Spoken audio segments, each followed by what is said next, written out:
So for this edition of the Monday Dose, we thought we'd try something a little bit different. We're going to record the answers for Ask the Professor.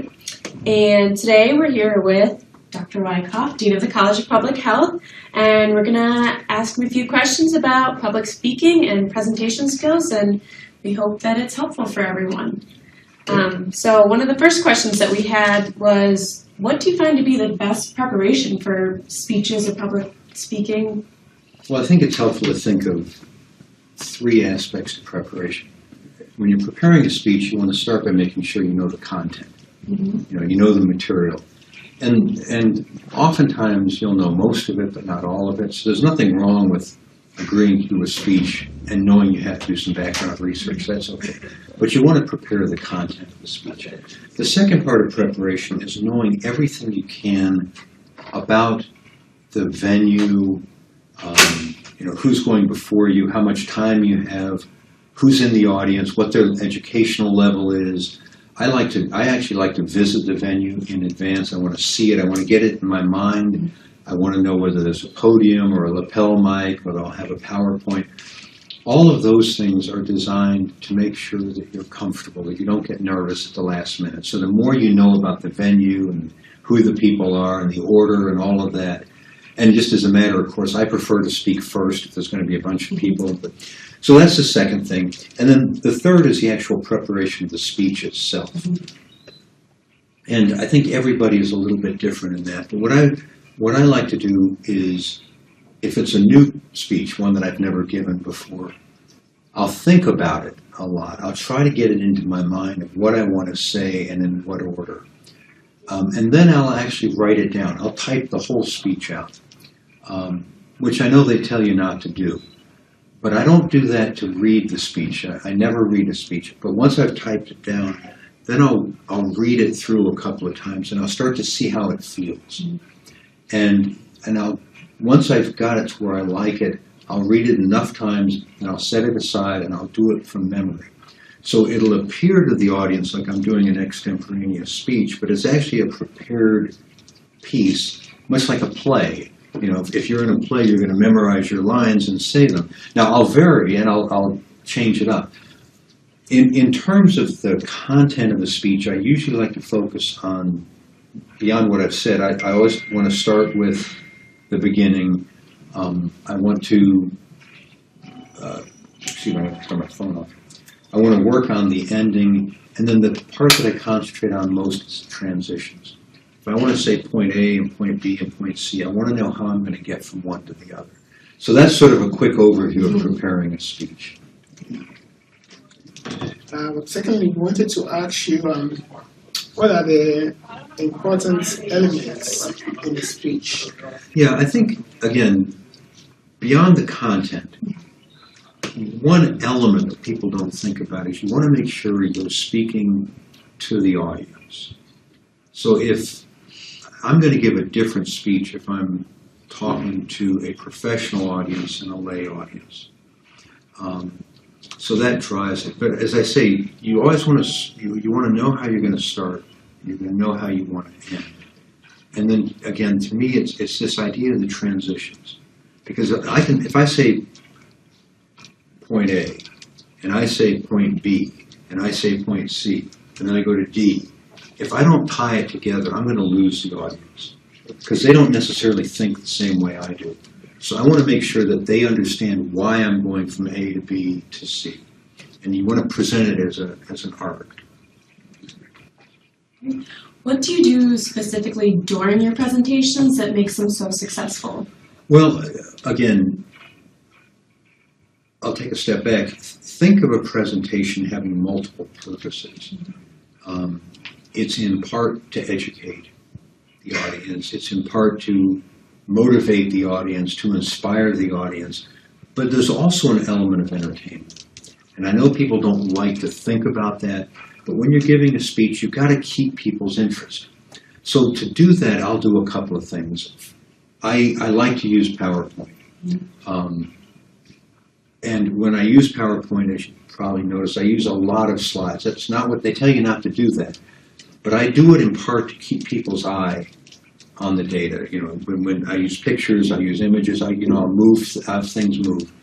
The other thing I like to do, I like to have a lapel mic, and I like to walk around. I really don't like to have to speak from a podium. Because when you walk around, people's eyes have to follow you. And if they're following you, they're paying attention to you. The other thing that walking around can do is you can look at people. And I'll always try to look at people while I'm talking. Not always the same person. I'm not trying to make you nervous. I'm trying to, because, if you think about it, if you're in the audience and someone looks at you, you think, well, I better be paying attention. I don't want to be looking down or reading my phone or whatever during the talk. So that's sort of how I think of it. Think of it, at least in part, as entertainment. And maybe that's not the right word. Maybe it's engagement, but it's still, you're trying to keep the audience paying attention. And so how has effective public speaking advanced your career, helped you in your career? I think that being a good public speaker is one of the critical skills in any job, but especially in a public health job, because so much of what we do is communication. So as a dean, I communicate with students in the classroom, I communicate with faculty and staff, but I also give lots and lots of public speeches. And being able to give a good speech that meets the needs of the audience, engages them, has them walk away saying that was a good experience, is a vital skill. I mean, if you really want to get down to brass tacks, when I interviewed for this job, one of the things I had to do was a presentation. I was in this room against that backdrop there. But that was part of getting this job, was doing a speech. I think in terms of technical skill, it's probably the most important skill you can have as a public health person. Now, obviously, if you're hired as an epidemiologist, you got to have those skills. But at the end of the day, if you want to be a leader of an organization, communication is essential. And probably it's the, altruism, compassion, caring about people is more important, but communication is essential. Yeah, one thing I also noticed was a lot of students feel very nervous about speaking in public. What advice do you have for them? Yeah, being nervous about speaking in public is inevitable. The way around it is twofold. One, just get lots and lots of experience. If you were going to sing a song in front of an audience, you'd have practiced that song. If you're going to play a musical instrument, you practice that instrument. So there's no substitution. Just speak whenever you can, whether you're nervous or not, just do it. Early in my career, I participated in a Toastmasters program where they actually taught how to speak. So in sort of a cumulative way, to stop being nervous, do it a lot. I generally don't notice that I'm nervous before a speech. But on the other hand, by the time I give a speech, I will have given it 5, 6, 7, 8 times. I'll drive around in my car and give the speech as I'm driving. I'll go point from the beginning to the end. Now, that doesn't mean I always do it exactly the same way. Now, when you're beginning, the ways to not be nervous are to know that you're prepared, know your material, know what you want to say, physically go look at the venue. If you're going to be in this classroom, come here and look. Stand in front of the classroom, visualize it. And then remember, if you know what you're talking about and you're well prepared, you're going to do as well as you can.